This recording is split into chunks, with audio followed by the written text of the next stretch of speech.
Now we're going to talk about vanishing points. Vanishing points is a concept we introduced last time, indicating the point at infinity.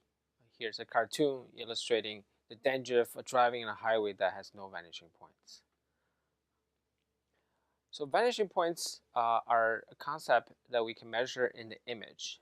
Given image like we see here, we can find a set of lines in the physical space that are parallel to each other.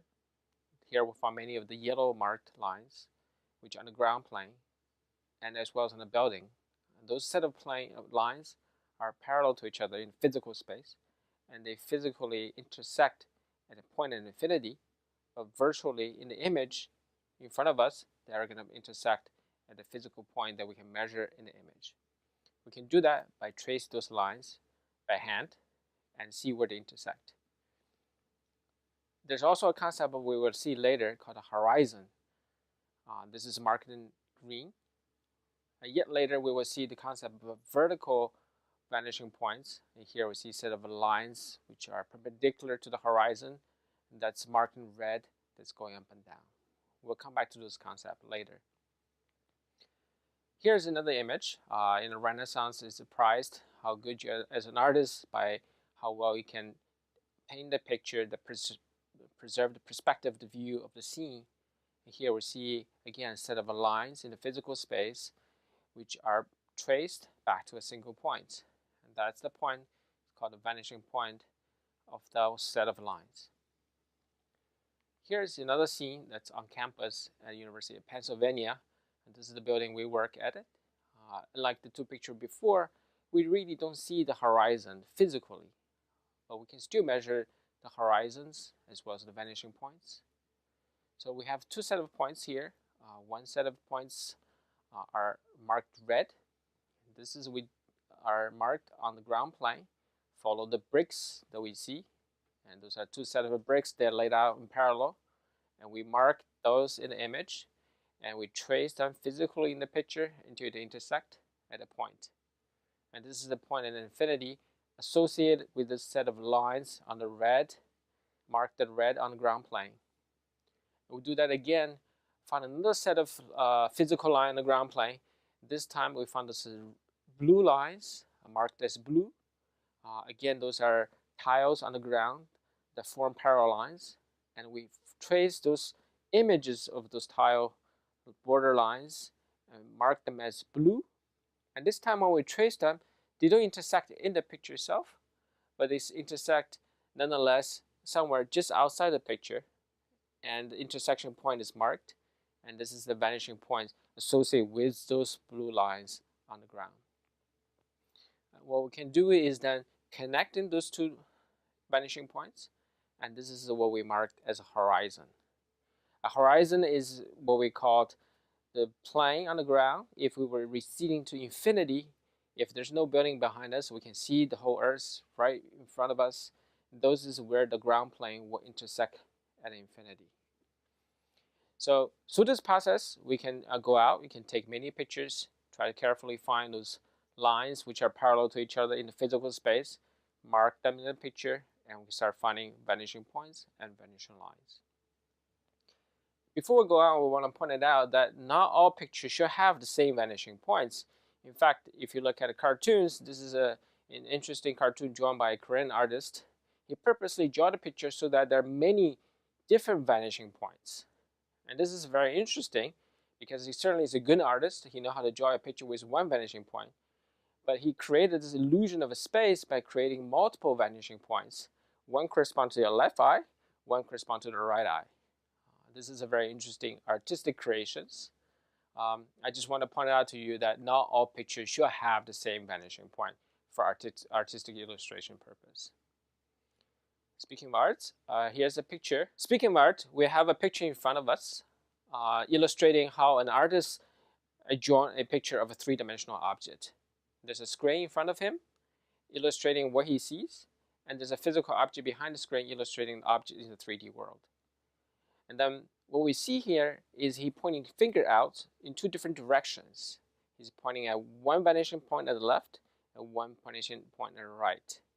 Those are points in the image itself, but the direction he's pointing from himself to this point form an array which define the direction corresponding to the direction of all the lines in the physical space that were converging to the same vanishing point. Again, if you point to the right, where he formed a vector from himself to the points in the image where the vanishing point is, that ray extends out. That ray is going to be physically parallel to all the rays in the physical space which are parallel to each other. So it's important to know these lines do not necessarily sit on a plane. They are physical rays in the space.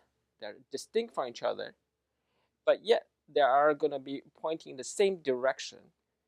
And that direction is exactly the direction he's pointing from himself to the vanishing point through the space outwards. And that direction is what we call the vanishing point in an image. So those are the physical concepts and intuitions. And the next few slides we will start understand how do we express this in the algebraic formulations. And we're going to do that through the concept of homogeneous coordinates. So first, I want to introduce the concept of a projective plane. And the projective plane is a concept that we're looking at a two-dimensional image plane, just like an artist had been looking at it. But then we have a point which is where the virtual observer is looking at this image plane. And why do we want to look at this concept of homogeneous coordinates of projective planes? This is going to become convenience as we go forward. You will see that this is a good way to understand how to write down a coordinate system of point in infinity. And also it's a very convenient way for understanding how do we form lines from points in the algebraic formulation rather than you tracing it through lines. Okay. So the first thing we need to understand is when we look at a two-dimensional image, every point in the image has a location in terms of x, y, two numbers. But we're going to think a little bit differently of these 2 points, x, y. We're going to think of this x, y, in fact, is viewed not as someone on the plane itself, but as an artist looking at this image some distance away from the image plane. In fact, we call the artist location 0, 0, 0 in the three-dimensional coordinates. And we think of this image plane is located exactly one distance away from the origin. As such, a point in the image is no longer a point. You can think of that point as always a ray going from the artist to that point into the world. It's the direction he's looking at. So every point is going to be associated with a ray going from the 0, 0 origin to that point x, y in the image plane and extend further out into the space. So we're going to associate a point with that ray. And the ray, again, is formed by the point and the origin, which is the observer himself. To summarize, what we have is every time we look at an image plane, which is a two-dimensional object, and anytime we look at a point x, y, we're going to think of that as a homogeneous coordinates of three numbers, which is x, y, and 1. 1 because we think of the image plane is exactly one distance away. Another way to think about that is every time we look at a point x, y, we think of a ray that's radiating out from the observer through the image and penetrating into the space. Think of image as a projector that projected ray into the space.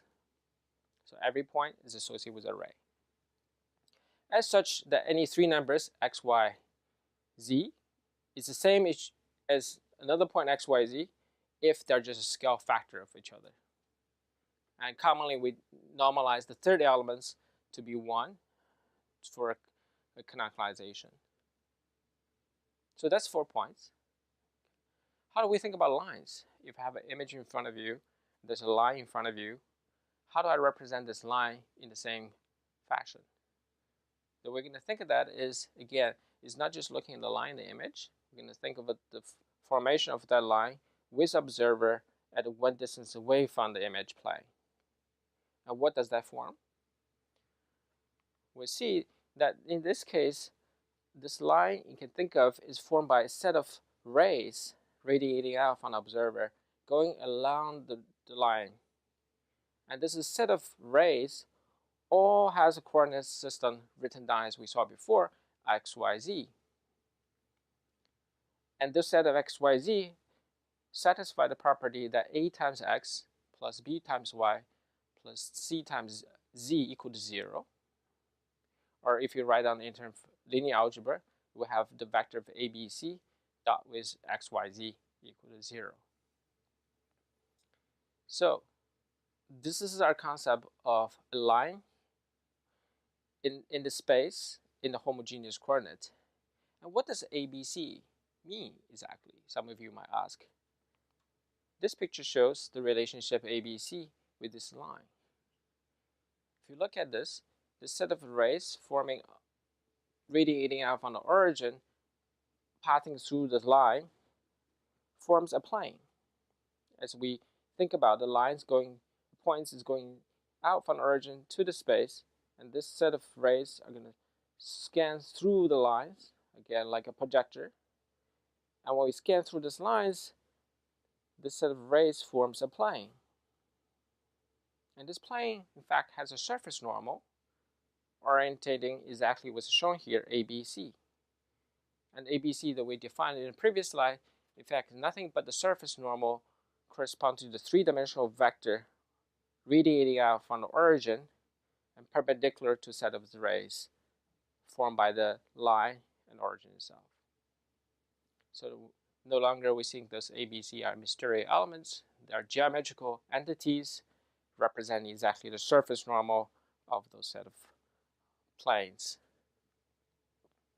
So some of you might say, wow, that's very interesting, but how does it relate to the concept we know in terms of what we had learned in high school about line representations? In the following slides, there's a simple relationship between the ABC representation in homogeneous coordinate representation of a line to the line equation that some of us are more familiar with, which is in terms of angle of the lines and the distance of the line to the origin.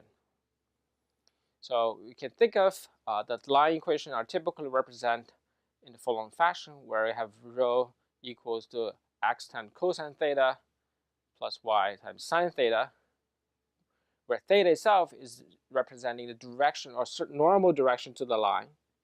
So if you have a horizontal line, the normal direction will be 90 degrees. And rho is distance of the line to the origin.